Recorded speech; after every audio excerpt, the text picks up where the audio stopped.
Hello there, and welcome to this week's wee word, and a very happy Easter to you. I was just reading a book while I was waiting for you to join me. It's a collection of stories, whodunits, which are some of my favourite kinds of stories. These were written by a lady called Agatha Christie. I've been reading whodunits since I was very young. They're just mysteries, really, but usually based around a crime. Maybe somebody's stolen something, or maybe they've even committed a murder. And as the story unfolds, we meet all sorts of different characters, including the odd dodgy vicar or minister. And we have to try and work out, well, who done it? Who committed the crime? And sometimes we do, and sometimes we don't. But what we must never do is cheat by turning to the end of the story to find out. I sometimes think that Easter is a bit like a whodunit. The story begins on Good Friday. It begins with the cross and with Jesus' death. And after that, his friends take him to a tomb in a garden, and they bury him there, and then they roll an enormous stone in front of the entrance, and then they go home. They go back to where they're staying. And that's it. Except that it's not. Because 3 days later, on the Sunday morning, a lady called Mary Magdalene, one of Jesus' best friends, goes to the tomb. Now, she's going there with spices. And that's something that they did in Jesus' day when somebody had died. They anointed the body with spices, and that's what Mary's going to do. And all the time she's wondering probably, how am I going to roll that great enormous stone away from the entrance? But when she gets to the garden and to the tomb, well, she finds out something incredible. The stone has already been rolled away. But that's not the only thing. When she looks inside, nobody's there. Literally, no body is there. Jesus is gone. And so Mary runs to find the disciples, and she bursts into a room and she says, they've taken the Lord, they've taken Jesus. And Simon Peter, one of Jesus' closest disciples, and John, they start running towards the garden, and John runs much faster than Peter. He gets there first. He looks inside the tomb, and sure enough, Jesus isn't there. There's no body. There are the cloths that they used to wrap Jesus, but no body. And then Peter turns up and he looks inside. He sees the same thing, but he also notices that the cloth that was used to cover Jesus' face, it's lying folded just at the top. They're confused. They don't know what's going on. And so they start to go back to where they're staying. But Mary stays.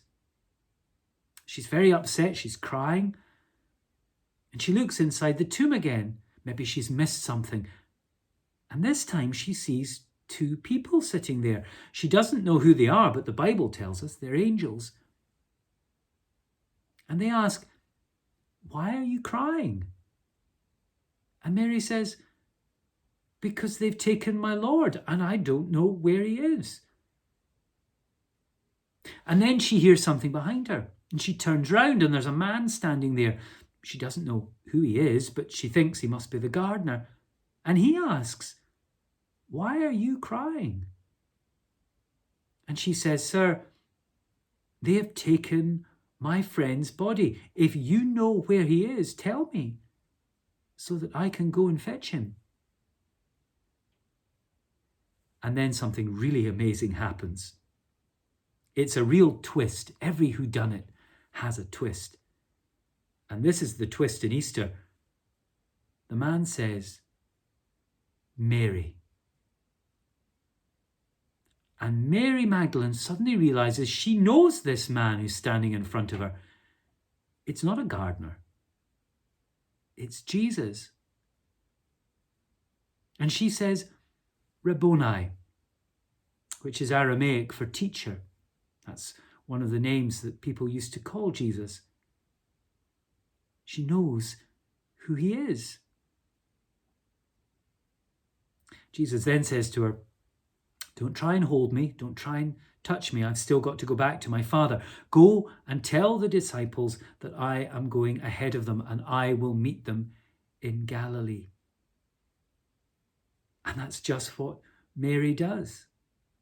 She is amazed. She runs back to the disciples. She bursts into the room and she says, I have seen the Lord. I have seen the Lord.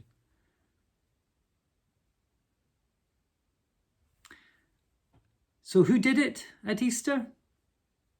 Well, nobody did.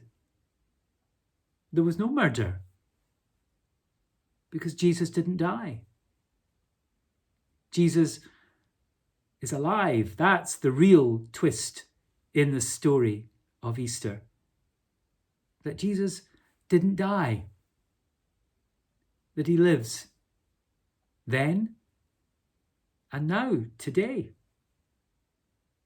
It's one of the things I always try to remember as a minister and as a Christian.